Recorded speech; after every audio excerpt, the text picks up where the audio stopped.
Me perguntaram, depois de um programa da rádio, se esses ataques também poderiam ser fruto de feitiçaria. E perguntaram para mim se existia feitiçaria, né? E essa é uma questão que eu gostaria de tratar hoje também com os meus irmãos, sobre essa questão. Bom, em primeiro ponto, eu creio no que a Bíblia nos fala. Eu creio no que a palavra nos diz, né? Nós vamos tratar desse assunto com mais propriedade daqui a pouquinho. Né? Perguntaram para mim se existem maldições. Eu volto a dizer que eu creio no que a Bíblia nos fala, eu creio no que a Bíblia nos ensina. E tanto feitiçaria como maldições é explícito na palavra de Deus. Se nós olharmos no Antigo Testamento e até mesmo no Novo Testamento, há uma proibição do exercício da feitiçaria. Agora me diga, meus irmãos, como que se pode proibir algo que não existe? Por acaso eu posso falar aqui que é proibido falar em marciano, é expressamente proibido no território nacional falar em marciano. Não, não é necessário haver essa proibição, porque nós não conhecemos, não existe um idioma marciano. Né? Pelo menos até agora não existe. Então você não tem como proibir algo que não exista. Por exemplo, colocar uma proibição. É proibido criar dinossauros. É expressamente proibido criar dinossauros. Não tem, porque não há mais. Então não é necessário você proibir algo que não exista. Isso é uma incoerência. E, no entanto, a palavra feitiçaria, ela é citada várias vezes na Bíblia, várias vezes nas Escrituras, como proibição. Ora, o Altíssimo não proibiria algo que não existisse. Né? Nós lemos muitas vezes que os rituais dos cananitas eram ligados à magia negra e assim por diante. Então, houve essa questão. Então, há uma proibição. Né? Eu vou até citar aqui, porque mesmo a feitiçaria é algo condenável para Deus. É uma coisa totalmente condenável por Deus. Quando alguém recorre a esse recurso da feitiçaria, ela está quebrando um mandamento divino.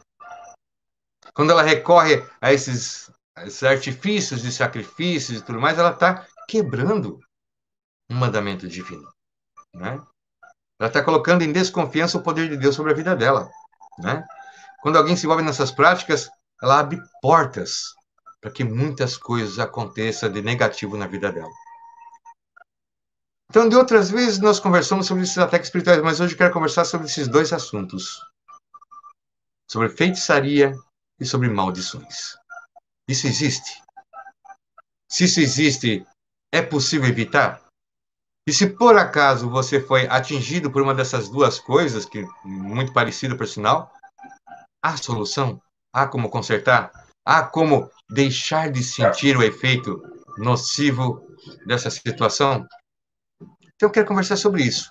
Colocar isso na nossa palavra, colocar isso na nossa live, entender um pouquinho melhor sobre isso aí, né? Então, o mal ele entra na nossa vida por portas. O mal ele age na nossa vida se aproximando, né?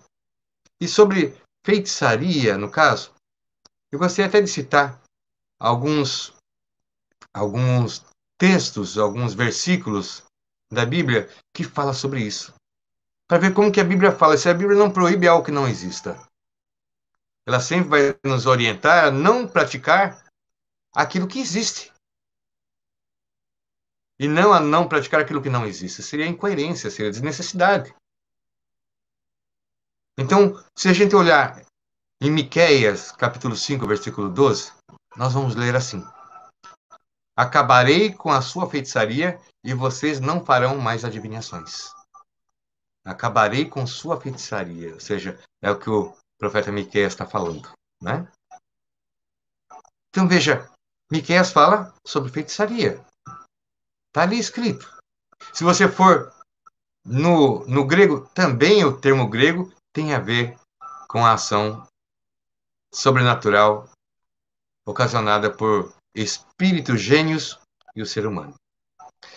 Veja, também em Deuteronômio 18, no versículo 9, fala assim: quando entrarem na terra que o Senhor, o seu Deus, dá a vocês, não procurem imitar as coisas repugnantes que as nações de lá praticam. Aqui está falando dos cananitas. Os cananitas eram um povo, né, do Além-Jordão, que era muito dado ao processo da feitiçaria, do sacrifício de crianças, né, e assim por diante. Então, não procure imitar as coisas repugnantes que as nações de lá praticam, né? Não permita que entre vocês se ache pessoas que queimem em sacrifício o seu filho ou sua filha, que pratique adivinhação, se dedique à magia ou faça presságios e pratique a feitiçaria. Então, veja, lá em Deuteronômio está falando sobre feitiçaria, né? Se nós olharmos um pouquinho mais, uma outra parte, em Apocalipse, falar, isso aí é no Antigo Testamento, mas vamos ver no Apocalipse, que pertence ao Novo Testamento, fala o seguinte.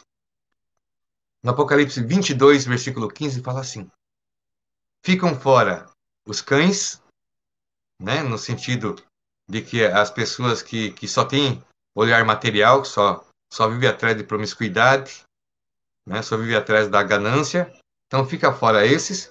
Os que praticam a feitiçaria, os que cometem imoralidades sexuais, os assassinos, os idólatras e todos que amam e praticam a mentira. Coloca tudo num campo só, né? Então veja, se fala a palavra feitiçaria, se há uma proibição, é porque ela existe. Volto a dizer, não tem como você proibir algo impossível, né? Não tem.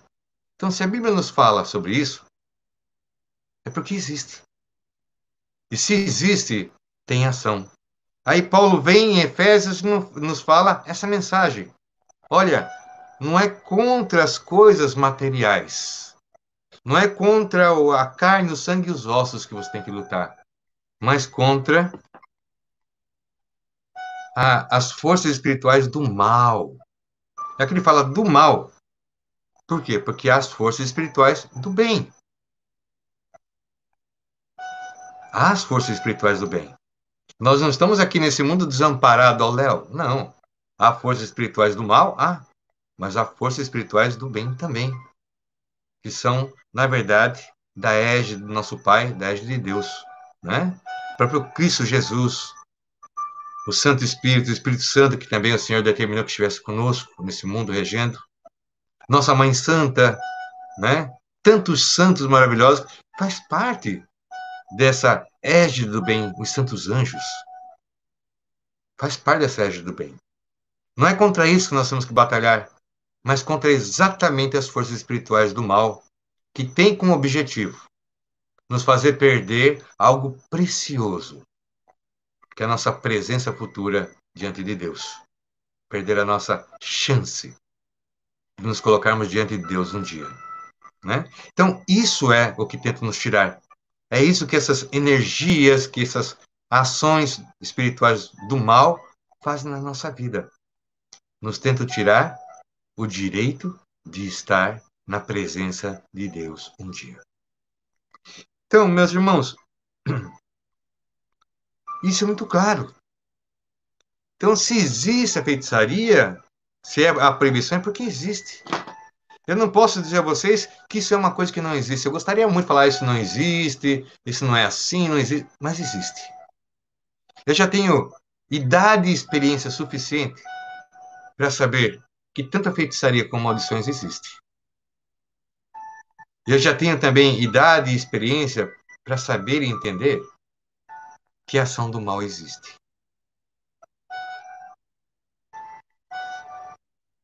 E eu não sei se felizmente ou infelizmente eu já fui testemunha de muitas dessas coisas acontecendo. Né? Hoje eu estou falando sobre isso. Um outro momento eu quero falar sobre um outro assunto também, que é exatamente o grau mais forte da perturbação, o grau mais forte da ação espiritual do mal, que é a possessão. Né? Eu mesmo vi, com esses olhos que Deus me deu, uma pessoa de em torno de 60, 70 quilos, levantar uma cama com 3 pessoas acima de 100 quilos em cima da cama, a pessoa levantar com uma facilidade, uma força sobrenatural, e jogar a cama para cima com essas 3 pessoas em cima, né? Um tinha mais de 100, outro tinha 80 e pouco, outro tinha pelo menos 90 quilos. Então, era muito peso para uma pessoa franzina conseguir levantar e lançar. E eu digo isso como testemunha porque eu era uma dessas pessoas que estava segurando, estava em cima da cama para que a pessoa não jogasse a cama longe. No entanto, ela com grande força fez isso. Eu vi a ação do mal numa pessoa. Eu vi uma pessoa, na verdade, pegar um possessa, a família chorando, todo mundo desesperado, a pessoa pegar um copo de vidro e pedir água, dar água, a pessoa pegar o copo de vidro, comer, mastigar, engolir tudo aquilo ali. Coisa que um ser humano, no seu estado normal, não faria, mas era um estado de possessão. Era uma outra situação, era um estado bem mais grave que a grande maioria. Isso realmente eu vi com os meus olhos, não li nenhum livro, não assisti nenhum filme, eu vi. Fora isso, vi outras coisas também no decorrer da minha vida espiritual, eu vi outras coisas que se eu contasse, contando até parece ser meio fantasioso, e não é, né? Eu vi isso acontecer. Então eu tenho prova, em mim eu tenho prova de que isso existe. Eu fui testemunha de muita coisa. Isso age na vida de uma pessoa. Isso interfere na vida de uma pessoa. Isso destrói uma família. Isso mina a força que uma pessoa tem de viver. Né? Podia falar, eu assisti um filme que aconteceu. Não, não foi filme. Eu estava lá. Eu estava lá. Com os meus 85, 86 quilos na época, eu estava lá. E vi isso acontecer. Como também vi outras coisas acontecerem que em algum momento nós podemos conversar sobre isso. Né? Que não é o foco direto da nossa live hoje. Então existe sim. Existe ação do mal na vida do homem. Existe uma ação destruidora. Existem ações também espirituais que não agem diretamente na matéria, mas vai tirando a força das pessoas em volta. Existem forças espirituais que procuram fazer você sofrer, tirar o gosto pela vida, muitas vezes minar a sua fé, te afastar de Deus, da mesma forma que a vontade do lobo é afastar uma ovelha do rebanho para que ela seja pega mais facilmente. Assim age também o mal, muitas vezes na nossa vida ou na vida de pessoas próximas a nós. Então, isso é uma questão que existe.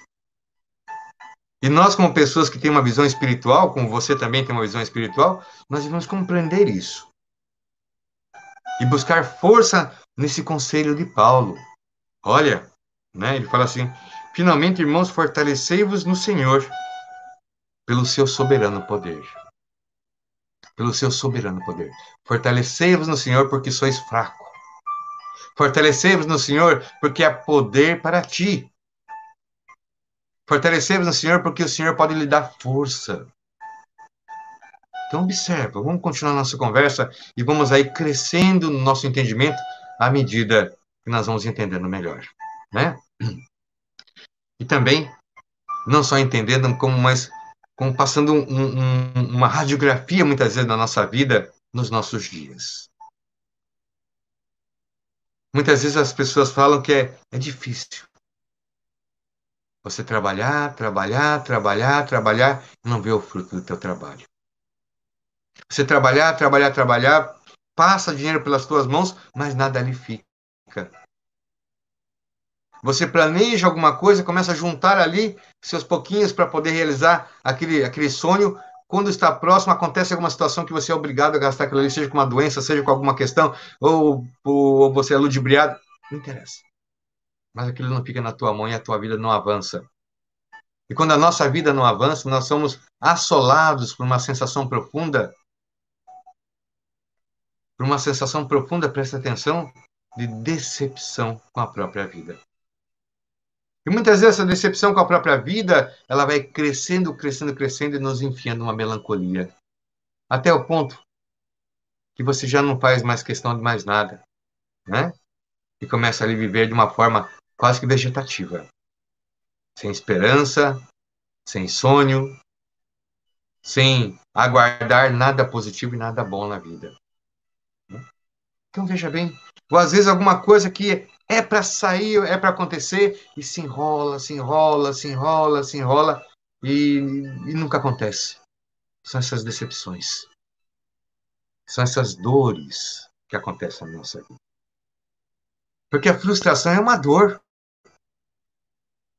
A frustração é uma dor que nós sentimos. Nenhum frustrado pode sorrir de alegria e falar, ai, que maravilha, porque hoje acordei, me frustrei profundamente, que coisa maravilhosa. Ninguém fala isso. Então nós temos que muitas vezes observar como que a nossa vida está andando, qual é o tempero que está acontecendo, e muitas vezes observar quais são as perturbações que estão ocorrendo na nossa vida. Né? Como disse anteriormente, se feitiçaria não existisse, se o mal não existisse, não falaria então a palavra. Se não houvesse quem fizesse feitiçaria, não haveria proibição. E se a feitiçaria não fosse nada, não seria proibido. Ela só é proibida porque ela existe e tem função. E muitas vezes executa e acontece as funções. Né? Então, o primeiro passo, isso existe. Respondendo a pessoa que me perguntou na época do programa, isso existe sim. Existe. E às vezes é muito mais comum do que nós possamos imaginar. Muito mais comum do que nós possamos imaginar. Né? E como começa esse processo? A feitiçaria sempre é um ato de um humano para com outro humano, utilizando meios espirituais. Isso. Né? A feitiçaria sempre é de um humano para outro humano, utilizando meios escusos, covardes, espirituais. Então, isso existe, sim, existe. Agora, tem um detalhe muito importante. Aqui fala que quando nós abrimos nossas portas, é que a nossa casa pode ser invadida, ou pode ser visitada. Isso não é uma realidade total na matéria, porque muitas vezes os ladrões nos assaltam, né? Arrombam as nossas janelas, arrombam as nossas portas, mas espiritualmente não. Espiritualmente tem que haver uma abertura para que tanto essa energia maligna da feitiçaria, como da maldição, como também de outras situações, como inveja e tudo mais, entre na nossa vida, tem que ter essa abertura. E essa abertura se dá quando nós estamos fracos. E essa fraqueza espiritual acontece quando nós nos afastamos daquilo que é santo e sagrado, daquilo que é de Deus. Os dardos envenenados do inimigo podem nos atingir quando nós não estamos com a armadura de Deus. A nossa mente pode ser atingida quando nós não estamos com o capacete da fé, né? Quando nós não estamos munidos dessas armas, desculpe, o capacete da salvação e a espada do Espírito, que é a palavra de Deus. Então, quando a nossa cabeça está descoberta do capacete da salvação, é que nossa mente pode ser atingida. Quando nosso coração está longe da luz de Deus, é que nós podemos ser atingidos com os dardos inflamados do maligno.